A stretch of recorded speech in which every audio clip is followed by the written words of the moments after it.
अलंकार। पिछली कक्षा में हमने उपमा अलंकार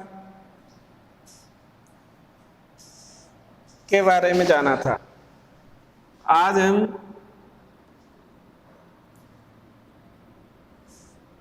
उत्प्रेक्षा अलंकार और रूपक अलंकार के बारे में जानेंगे। देखिए, मैंने एक उदाहरण दिया था आपके लिए। ये उदाहरण आपको याद रहेगा तो समझने में आसानी रहेगी। मुख कमल के समान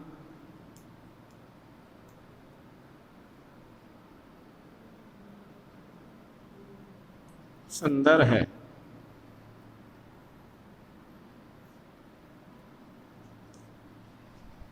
उत्प्रेक्षा में मैंने दिया था आपके लिए उदाहरण, मुख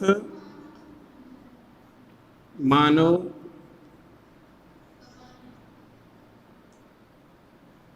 कमल है। और रूपक में उदाहरण दिया था हमने, मुख कमल है। उपमा के अंतर्गत तुलना,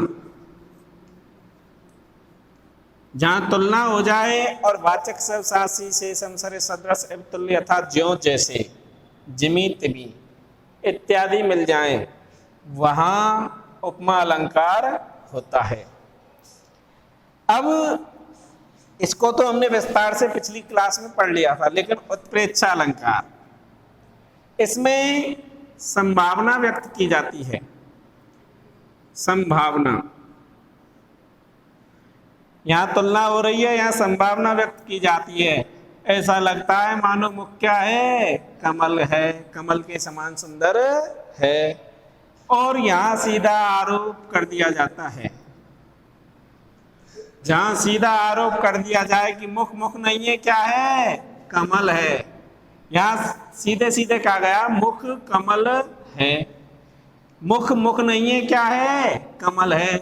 जहां सीधा आरोप कर दिया जाए वहां कौन सा अलंकार, रूपक अलंकार होता है। इसकी परिभाषा लिखते हैं हम। यहां तक तो हमने पिछली क्लास में कर लिया। अब हम उत्प्रेक्षा की परिभाषा,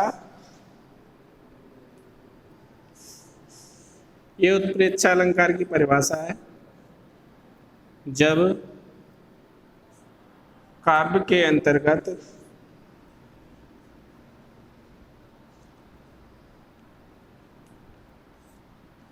एक वस्तु की संभावना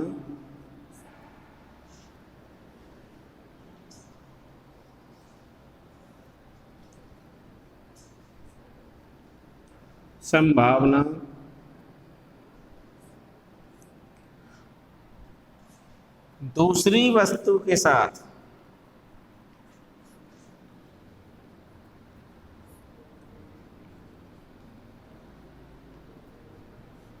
की जाए तो वहां उत्प्रेक्षा अलंकार होता है। उत्प्रेक्षा अलंकार होता है जब काव्य के अंतर्गत एक वस्तु की तुलना दूसरी वस्तु के साथ कर दी जाए तो वहां उत्प्रेक्षा अलंकार होता है। क्या की जाती है, संभावना। और इसके वाचक शब्द भी हैं। जैसे हमने उपमा के वाचक शब्द पढ़े, पहचान के शब्द, इसके भी वाचक शब्द हैं। वाचक शब्द हम यहां लिख लेते हैं। वाचक शब्द, मनु मानो मनहु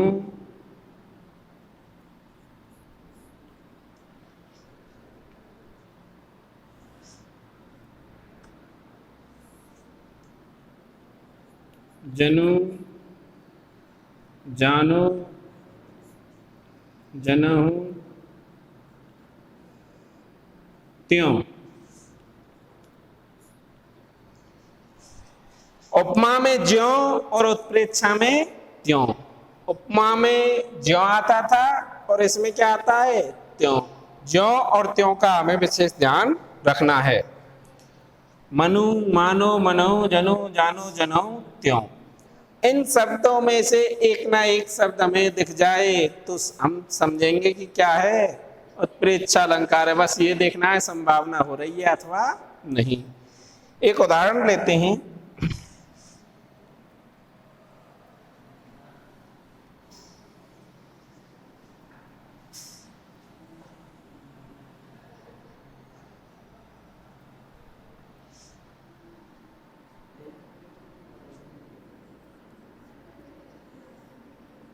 सिर फट गया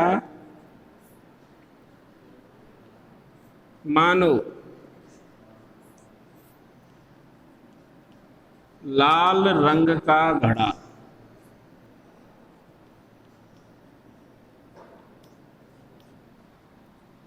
ये देखिए, सिर फट गया मानो लाल रंग का घड़ा।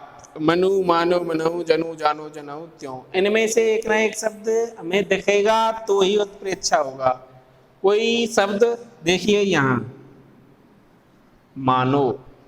मानो दिख गया, हमें पता लग गया कि क्या हो रही है, संभावना हो रही है।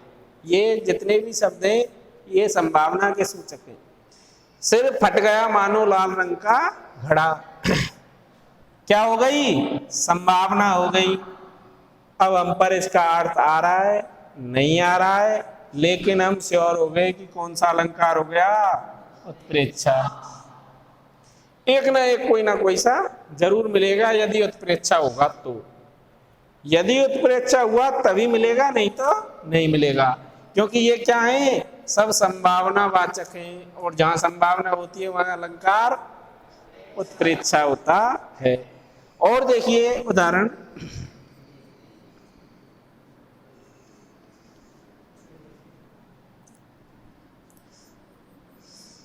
अति कटु वचन, अति कटु वचन कहत कैकेयी।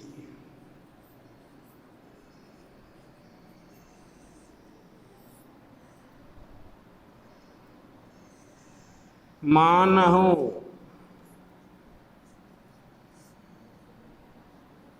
लोन।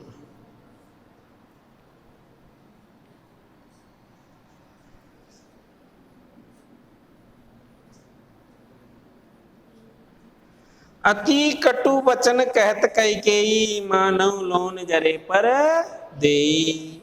अब हमें अर्थ कुछ भी नहीं आता है या आता है, लेकिन पहचान का मैंने सीधा सीधा तरीका बताया। उत्प्रेक्षा कहाँ होगा, उपमा उत्प्रेक्षावाची शब्द जहां मिल जाए, मनु, मानो, मनहु, जनु, जानो, जनहु, त्यों। एक शब्द कोई सा मिल जाए। ये देखिए यहाँ कौन सा शब्द है, मानव। इससे हमें पता लग गया कि क्या हो गई, संभावना हो गई। और जहां संभावना हो गई वहां अलंकार उत्प्रेक्षा हो जाता है। यहां भी मानो शब्द है, यहां भी मानो है, यहां मानो है। ऐसे कई उदाहरण हमें जब हमारी किताब शुरू करेंगे हम कल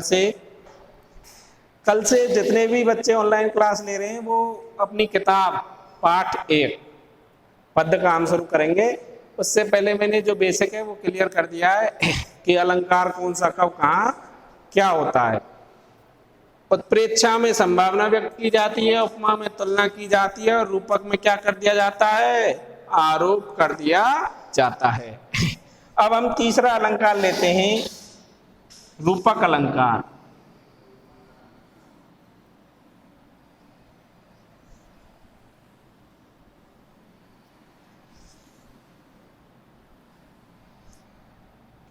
तीन चीजें याद रखने की है, रूपक में आरोप, उत्प्रेक्षा में संभावना और उपमा में तुलना।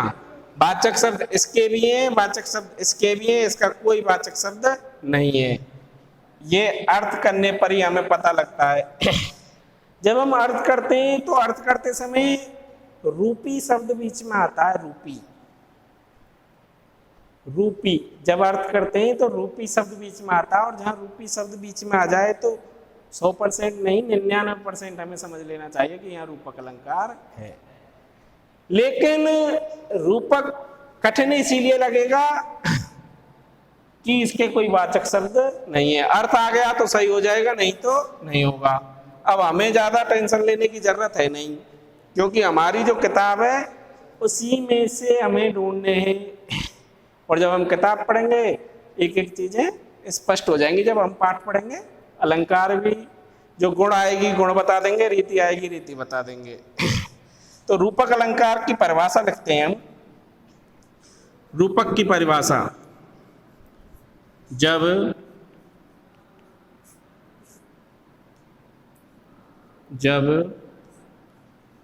काव्य के अंतर्गत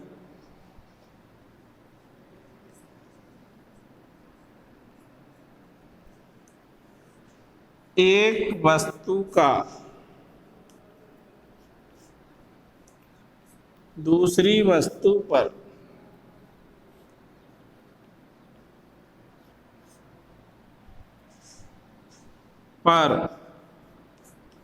अभेद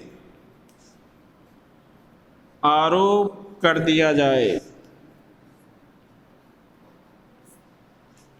अभेद आरोप कर दिया जाए, तो वहां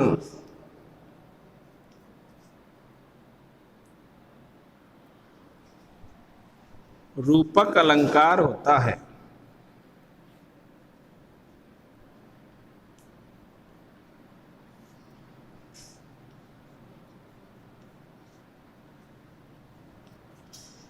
जब काव्य के अंतर्गत एक वस्तु का दूसरी वस्तु पर अभेद आरोप, अभेद का मतलब ये होता है कोई भेद ना हो उपमान और उपमेय में। यहाँ पता ही नहीं लगेगा कि उपमान कौन है और उपमेय कौन है, मुख उपमान है कि कमल उपमान है, मुख उपमेय या कमल उपमेय, कुछ पता नहीं लगेगा, क्योंकि इसमें अभेद कोई भेद नहीं। मुख भी सुंदर और कमल भी सुंदर, मुख उपमेय की मुख उपमान है, कुछ पता नहीं लगता है। वाचक शब्द इसके होते नहीं है, वाचक शब्द इसके होते ही नहीं है। अब हमें पता कैसे लगेगा? ये देखिए उदाहरण, मुख कमल है, क्या इसमें तुलना हो रही है? क्या इसमें उपमा अलंकार है? क्या इसमें उपमा अलंकार के वाचक शब्द हैं? कुछ नहीं है। तो उपमा तो होने से रहा। दूसरी चीज, क्या इसमें संभावना व्यक्त की जा रही है? नहीं। क्या इसमें उत्प्रेक्षा के वाचक शब्द हैं? नहीं।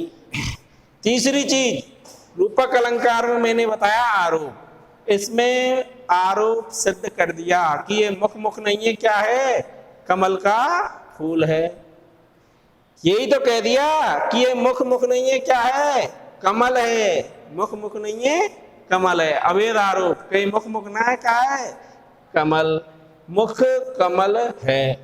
यहाँ कह रहे हैं मुख मानो कमल है, ऐसा लगता है मानो मुख कमल है, और यहाँ कह रहे हैं मुख कमल के समान सुंदर है। तीनों उदाहरण अपने आप में अलग अलग हैं। एक उदाहरण हम साहित्यिक लेते हैं।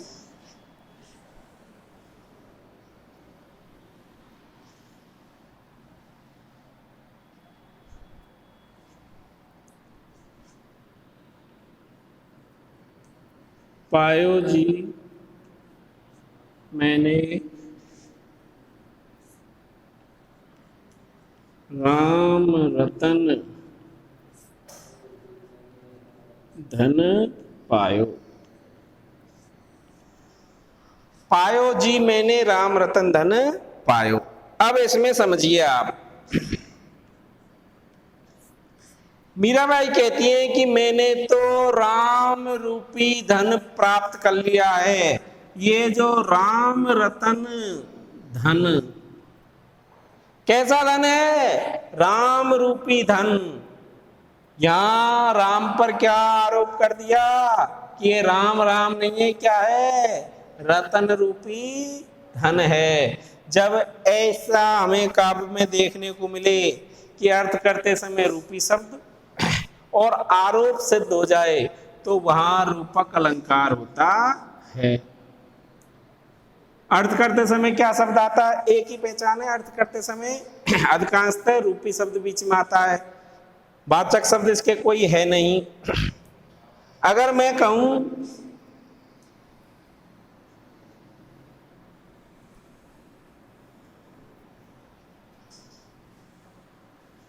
केवल इतना शब्द है, राम रतन, राम रतन में कौन सा अलंकार होगा? ये रावण और ये रावण, जब एक ही वर्ण की आवृत्ति एक से अधिक बार एक ही क्रम में हो जाए तो वहां कौन सा अलंकार? अनुप्रास अलंकार होता है।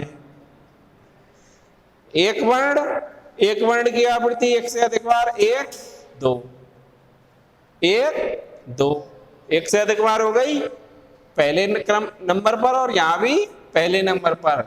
अलंकार कौन सा हुआ? अनुप्रास। अनुप्रास हमें देखिए, अनुप्रास की मैं एक बात बता देता हूं आपको कि अनुप्रास अलंकार अधिकांशतः पाठ में, एक ही पाठ में 5-5, 6-6 जगह मिलेगा, लेकिन अनुप्रास के साथ दूसरा अलंकार होगा। जैसे राम रतन धन, यहां हम सबसे पहले रूपक को प्राथमिकता देंगे। क्यों देंगे? क्योंकि उसमें अर्थालंकार और ये शब्द अलंकार है, पहले अर्थालंकार को हम प्राथमिकता देंगे। तो राम रतन में कौन सा है? अनुप्रास है। जब हम उदाहरण लिख के ले रहे हैं पूरा, तो कौन सा अलंकार हुआ?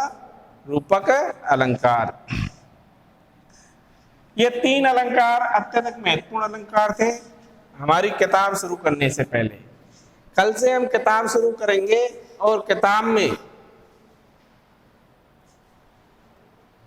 में पहला पाठ, सबसे पहले हम सगुण भक्ति धारा, भक्ति काल के सगुण भक्त कवि सूरदास जी के बारे में पढ़ेंगे, इनका परिचय, और परिचय के बाद में हम इस पाठ को पढ़ेंगे। सबसे पहले हम परिचय पढ़ेंगे और परिचय हमें संग की संग याद करना पड़ेगा। तो कल से सभी बच्चे अपनी किताब अपने पास रखेंगे और कॉपी भी।